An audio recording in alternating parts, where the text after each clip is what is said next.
Well, I wanted to thank everyone for gathering today and giving me this opportunity to come back in and review the findings and our recommendations over the last week's survey.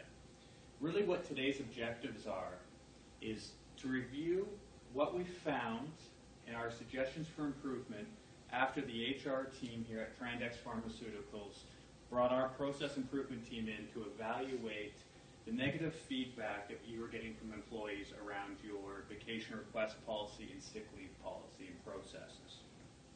What we've done over the last few weeks is examine that process, look for areas where we're creating challenges, and come up with recommended solutions for those challenges. I'm sure everyone in the room is familiar with this process. Everyone here has filled out a vacation policy or a sick leave policy before. So in a very overly simplified version, here's how employees have to request time off currently. They fill out a paper form, fill out their name, the dates that they're going to request to be away, the amount of days in total, sign, date, and they're ready to go. Once they're done with that document, they go and they give it to their manager. Their manager is going to review it, make sure they can afford to have that person away for that time period, approve or deny it, and if it's approved, move it on to you folks, the HR department. Your role in all this is to make sure that they do have the accrued amount of days available to them, and if so, and if it's approved by the manager, to log it into the payroll system so it's deducted properly. At any point in this process, if it's denied, whether it's by yourselves or the manager, it goes back to the employee with a letter explaining the rationale so they can resubmit. But let's look at where we're having these challenges, or what challenges are created by this process. It's a really simple process. It's very easy to map out. It's very easy to understand and trace throughout the organization. But it does create a lot of concern, a lot of spots for improvement. First and foremost is that piece of paper tends to get lost in the shuffle. I look around the room today and look at all the paper that everyone has sitting in front of them. Your desks are the same way once you go back to them. If I go with my vacation request form to my manager's office, he's not there, I leave it on his desk. He's going to come in later with stacks of papers and files and binders, put it on top of it, and my request gets lost in the shuffle. There's also no mechanism to provide the employee with updates or alerts. The only way they know something happened is if they get a denial letter. When it's approved, when it moves from manager to HR, there's no trace of that back to the employee. And finally, the process doesn't always ensure that the proper documentation. One of the policies at Trandex is if you're away for more than 3 days, for medical leave, you're going to need a doctor's note. And from interviewing you folks in the HR department, you've told me that quite often you have forms that come in and it wastes a lot of your time writing up denial letters because it doesn't come accompanied with a doctor's note.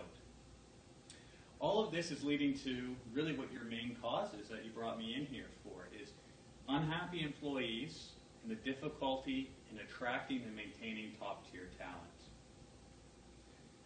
But don't worry, all is not lost. So how do we fix this? What are our recommendations? Well, at a very factual level, what we'd like to see done is the implementation of an electronic form as opposed to that piece of paper. And it sounds so simple. It sounds like, how could this possibly fix it?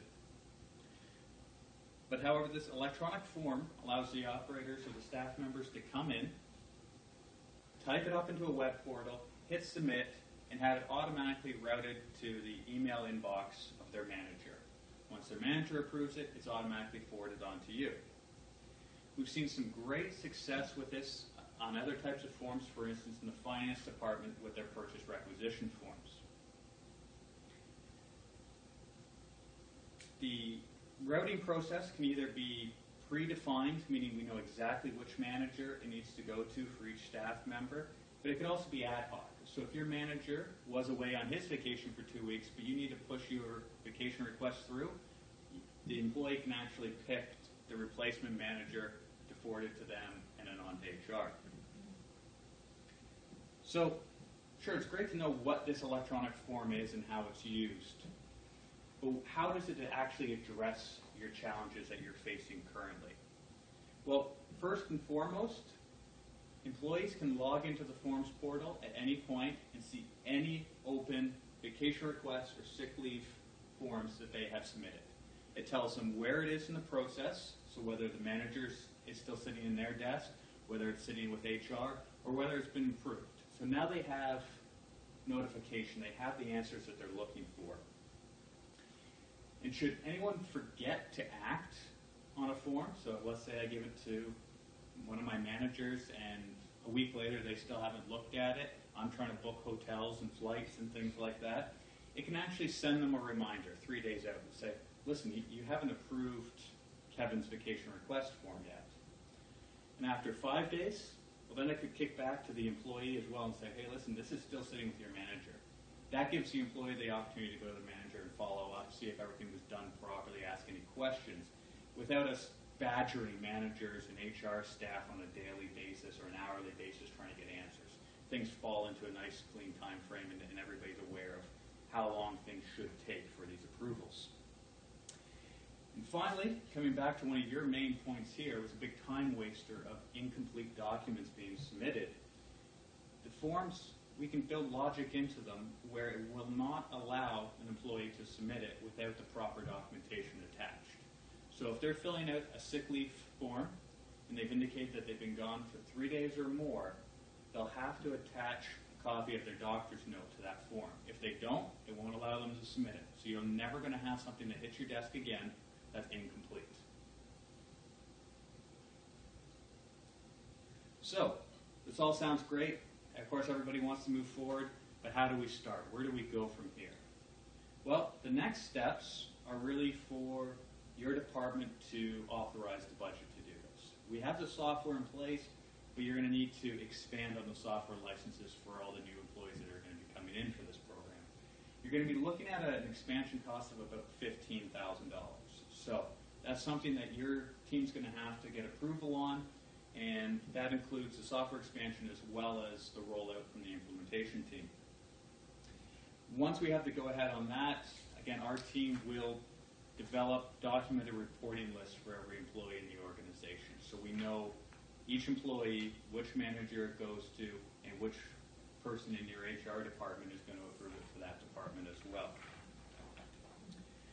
Once we have all that, we need samples of all your existing paper forms so we can replicate those into the electronic format so that we can maintain the same look and feel that they're used to now. And this is a big one because we want to manage the change. Everybody's a little apprehensive about change, so we want to make this an easy and smooth transition for them.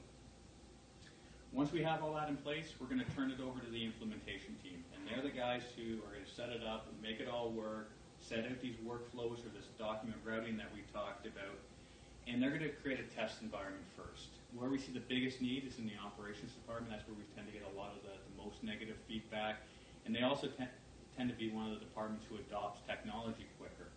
So we think our greatest chance for success is going to be in there. We'll test it for a 3-month period, make sure that it's comfortable, we've worked out all the bugs and the flaws in the system, and then once that's done, we can make any of the required adjustments, retest if necessary, and then go live with the system. So, just wrapping up, next steps, obviously, you guys are going to have to approve the budget, but we truly and honestly feel that these small changes and the small costs in the overall scheme of things are going to help you address your issues of negative employee morale and hiring and maintaining top